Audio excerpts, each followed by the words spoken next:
नमस्कार दोस्तों, आपका एक बार फिर से स्वागत है आपके अपने चैनल व्रत की महिमा में। हिंदू धर्म ग्रंथों में हर एकादशी का अपना अलग महत्व बताया गया है। इन्हीं अलग अलग विशेषताओं के कारण इनके नाम भी भिन्न भिन्न रखे गए हैं। प्रत्येक वर्ष में 24 एकादशियाँ होती हैं। मल मास की एकादशियों को मिलाकर इनकी संख्या 26 हो जाती है।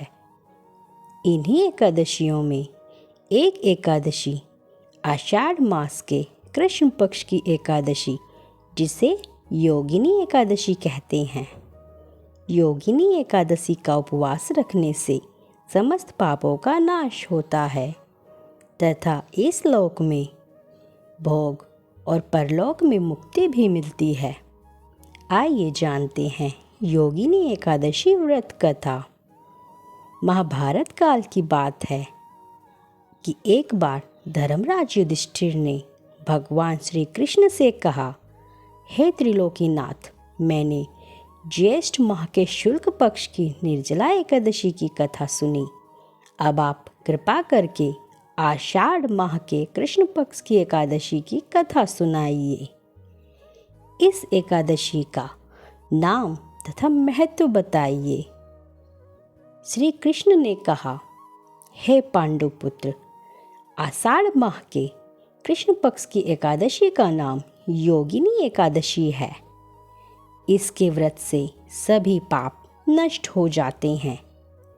यह व्रत इस लोक में भोग तथा परलोक में मुक्ति देने वाला है।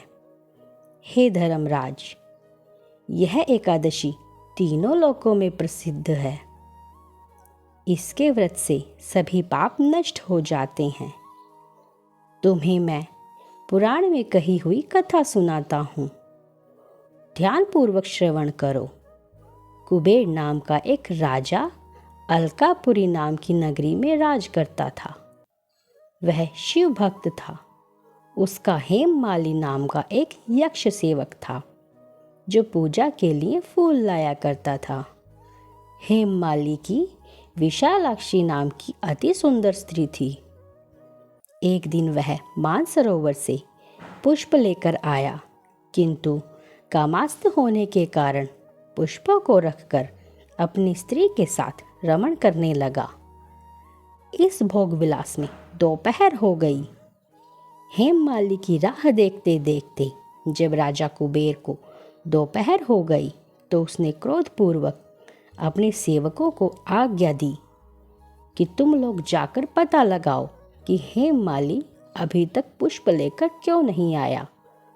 जब सेवकों ने उसका पता लगा लिया तो राजा के पास जाकर बताया, हे राजन, वह हेममाली अपनी स्त्री के साथ रमण कर रहा है।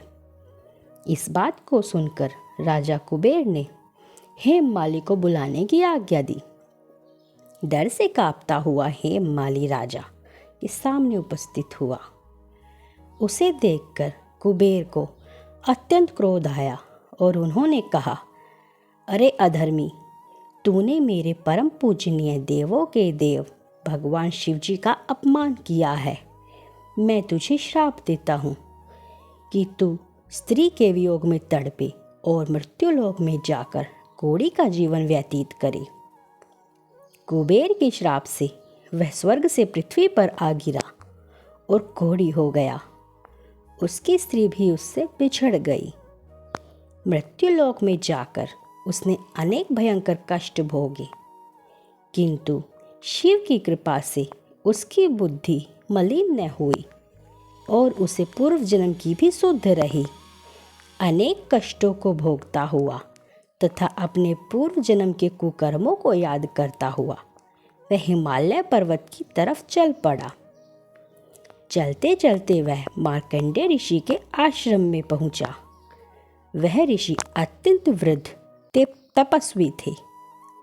वह दूसरे ब्रह्मा के समान प्रतीत हो रहे थे और उनका वह आश्रम ब्रह्मा की सभा के समान शोभा दे रहा था। ऋषि को देखकर हेममाली वहां गया और उन्हें प्रणाम करके उनके चरणों में गिर पड़ा। हेममाली को देखकर मार्कंडेय ऋषि ने कहा, तूने कौन से निकृष्ट कर्म किए हैं जिससे तू कोढ़ी हुआ और भयानक कष्ट भोग रहा है। महर्षि की बात सुनकर हेममाली बोला, हे मुनि श्रेष्ठ, मैं राजा कुबेर का अनुचर था। मेरा नाम हेममाली है। मैं प्रतिदिन मानसरोवर से फूल लाकर शिव पूजा के समय कुबेर को दिया करता था।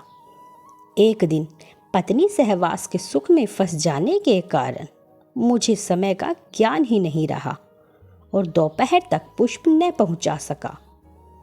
तब उन्होंने मुझे श्राप दिया कि तू अपनी स्त्री के वियोग में भटकेगा और मृत्युलोक में जाकर कोढ़ी बनकर दुख भोगेगा। इस कारण मैं कोढ़ी हो गया हूँ तथा पृथ्वी पर आकर भयंकर कष्ट भोग रहा हूँ। अंततः कृपा करके आप कोई ऐसा उपाय बतलाइए जिससे मेरी मुक्ति हो। मार्कंडेय ऋषि ने कहा, हे हेममाली, तूने मेरे सम्मुख सत्य वचन कहे हैं, इसलिए मैं तेरे उद्धार के लिए एक व्रत बताता हूँ। यदि तू आषाढ़ माह के कृष्ण पक्ष की योगिनी नाम की एकादशी का विधि पूर्वक विधान करेगा और व्रत करेगा तो तेरे सभी पाप नष्ट हो जाएंगे। महर्षि के वचन सुन हेममाली अति प्रसन्न हुआ और उनके वचनों के अनुसार योगिनी एकादशी का विधि विधान पूर्वक व्रत करने लगा। इस व्रत के प्रभाव से अपने पुराने स्वरूप में आ गया और अपनी स्त्री के साथ सुखपूर्वक रहने लगा। भगवान श्री कृष्ण ने कहा, हे राजन, इस योगिनी एकादशी की कथा का फल 88,000 ब्राह्मणों को भोजन कराने के बराबर है।